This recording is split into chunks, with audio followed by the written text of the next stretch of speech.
So last week, we roasted you noobs out there, putting all your mistakes on blast, but life is a two-way street and even veteran riders can make mistakes. That's right, you're never going to reach a place where you're immune to dumb mistakes both on and off the bike. Now, unlike beginners, where you see mistakes stemming from a lack of experience, vets often make mistakes that are ingrained into them for years of riding around with other veterans. That might sound confusing, but think about it. If you're a noob and you spend all your time watching people ride around on sport bikes without putting their weight on their balls of their feet, are you going to put your weight on your balls of your feet? Probably not. Monkey see, monkey do and all that. So a lot of these mistakes are just bad habits formed from incorrect practice when you were learning, or just a fundamental misunderstanding of motorcycling. Now, I'm not just going to sit here and tell you I have all the answers, but I'm getting pretty close to a level of motorcycle enlightenment. I mean, I do have a Turbo Hayabusa. With that being said, however, I think a beneficial mindset for approaching motorcycling is like a lifelong craft. You should look at motorcycles less like a method of conveyance or a weekend toy, and more like an art you can spend your entire life honing. With that in mind, let's talk about the 7 mistakes experienced riders make. Number 1, overconfidence. You might notice a central theme in a lot of things I'm going to talk about today, and that would be overconfidence. You've probably seen fancy graphs relating to the level of experience versus the level of confidence, with peaks and valleys usually related to crashes or scary moments, but I can explain it pretty simply. As you ride more and more, you begin to think you're good, in quotes. Then you start leaning more into corners, you start braking later, riding faster, until suddenly you reach a point where your skills can no longer pay the bills. And what happens is usually a crash or a near miss that shakes your confidence and reminds you that you're still a squishy meat sack riding an engine and 2 wheels connected to the ground by a couple inches of rubber. Man, the more you think about it, the more motorcycles sound kinda crazy, right? After you have your moment of realization, it goes one of 2 ways. Either you drop motorcycles like a hot potato of death, or you get back on the bike with even more respect for the machine. Unfortunately, it is impossible to avoid this mistake. Even sad sport touring dads on Versus 650s want to feel what full throttle is all about, if only to feel alive for a brief moment before snapping back to reality and resuming a miserable experience of deriving orgasmic pleasure from obeying the speed limit and yielding to little old ladies crossing the street. You should always yield to pedestrians, guys. The only thing you can do is learn from this mistake and realize that the street is not a place for shenanigans. They make racetracks for people who want to ride down miles of twisties and not go anywhere, drag strip fast boys who are scared of corners, and trails for people who want to pop wheelies and slide the rear around without road rash. The next mistake you see experienced riders making, more so than beginners, is squidding. Now, I'm not just talking about nooners, dank or otherwise, but more specifically, I'm talking about riding without gear. How many times have you been itching to get out and ride and felt like putting all your gear on is just too much of a pain in the ass? Maybe you skip out on the motorcycle boots, or you decide to just wear a fashion leather jacket instead of one with padding and slide resistant stitching. Or maybe it's hot as Satan's gooch outside and you just can't be bothered to wear a jacket, textile or otherwise, so maybe you go for a cruise in a t-shirt. Look, I've been there. Texas turns into the surface of Venus from March to October, and sometimes the only way to be comfortable is to ditch the protective gear for stuff that actually flows air. I'm even guilty of going for the quick ride in just helmet and gloves. I even used the excuse, it's just around the corner, what's the worst that could happen? How many of you thought the same way? Now, I'm not going to sit here and tell you to ride at that, brother. You should always have a helmet on the very least. If you want more airflow, there's options for padded gear that are perforated with impact resistant stuff, all from the Gap Summer collection.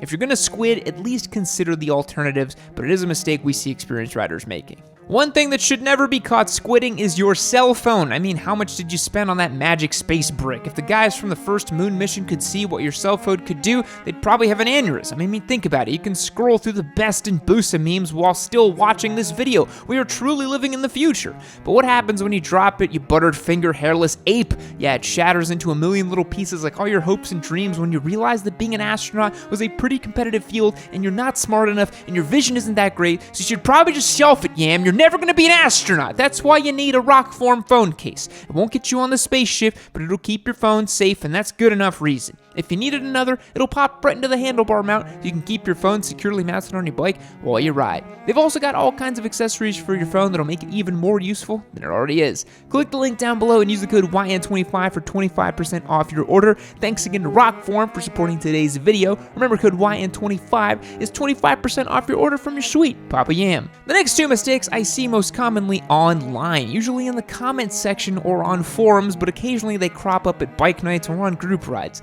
Let's start off with kicking down. For those of you who haven't ridden a Sportster, you probably don't know what I'm talking about, but you've probably experienced it or even done it.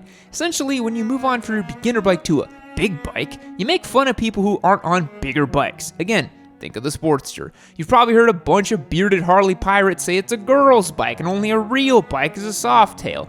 But if you're a Softail bro, you've probably had someone on a road glide make fun of how you have a little bike. It happens in sport bikes too. 600 boys dunk on beginner riders so they can feel better about themselves, and leader bike boys dunk on the 600 boys. You can't control what insecure people do and say online to make themselves feel better about being passed on the outside by a 14-year-old girl on a Ninja 400 at their last track day. But at the very least, you can break the cycle.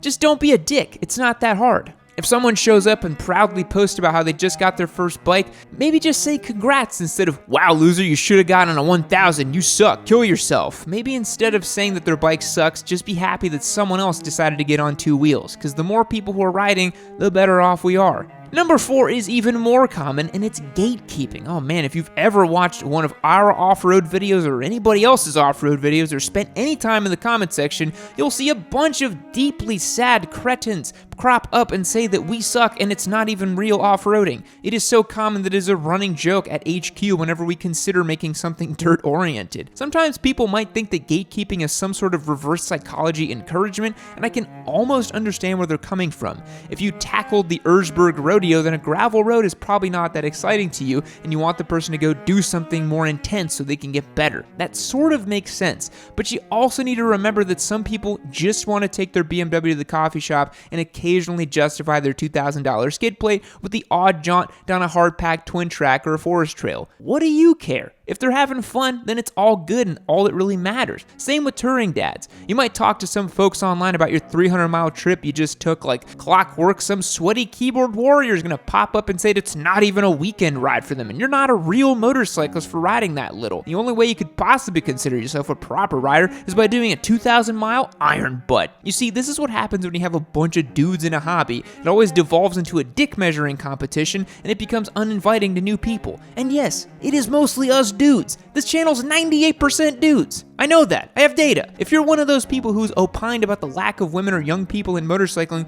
and also used the term real rider in quotes, you're kind of part of the problem. Alright, there's no way that didn't piss off a whole bunch of people. Let's all collectively calm down by roasting people who spend too much money on their mods. Yep, number 5 is for all the Ducatistas, B-group track day bros, Harley boys with a skull fetish, or anyone with more money than sense. There's a point at which you've spent way too much money on mods. Usually that's the point where you have to justify a $5,000 Acra system for your Street Fighter V4S because Ducati just doesn't have a slip-on option available and you've wanted to hit your bike more. Also, I mean, come on, 208 horsepower just doesn't get it done on the highway, and you're gonna need a tune to go with that new exhaust, and if you're gonna go that far, you might as well get a new airbox. Then you might have to fight the wind, so suddenly you're gonna want to think about a fairing kit, or just maybe a whole new motorcycle.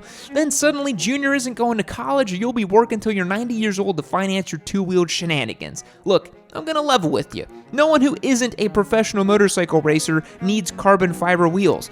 Does our Gixxer 1000 have carbon fiber wheels? Yes. Should you consider them as a weight-saving measure on your own leader bike? Hell no.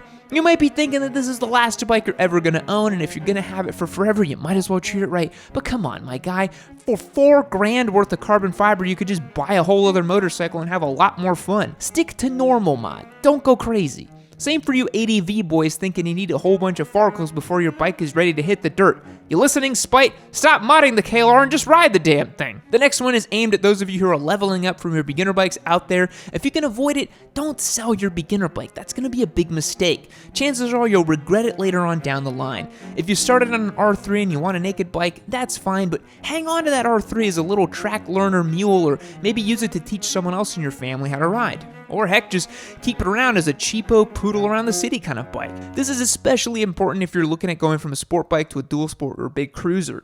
You might still want to have something to chuck around that's light and handles well.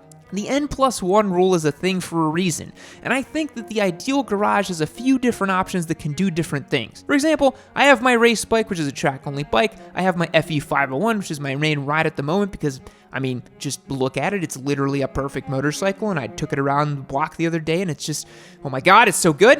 And then I have the sled for cruising around, and the Turbo Busas for when leader bikes are just not enough anymore. Do you need 4 motorcycles in your stable? No, probably not, but having two bikes that can do something really different isn't a bad idea. I think the ideal garage has some dual sport or dirt bike option, a comfy street bike that can handle twisties and long rides, and a Turbo Busa, because everybody needs a Turbo Hayabusa. Lastly today, and it's probably one that I'm the most guilty of out of all these things, is the good and tight rule. How many times have you been wrenching on your bike and you needed a torque wrench only to look around and see it was just out of arm's reach and you're already holding a normal wrench? I mean, you just could reach a little bit farther and put the socket down on the torque wrench to properly torque it down. Or you could just use the good old calibrated elbow and snug it down to GNT. Let's be real, no one out there is taking fairing bolts to proper torque, but there's lots of places on your bike where you probably don't want to guesstimate the right torque number. I'm thinking your front sprocket bolt, axle bolts, brake caliper bolts, subframe bolts, anything that spins or holds important things in place, you probably shouldn't be using just GNT and a little bit of Loctite. But then again, I shouldn't be judging. The Daytona is basically held together by zip ties and dirt from previous spills. But hey, it still turns over and pulls like an animal. This is the one where I recommend do as I say and not as I do. Spite is a lot more anal about proper torque figures, and that's why it took him 8 hours to install the thermo bob and heated grips on his KLR. I think there's probably a happy medium somewhere in the middle. Fact, baby porcupines are known as porcupets. That's very cute. Goodbye.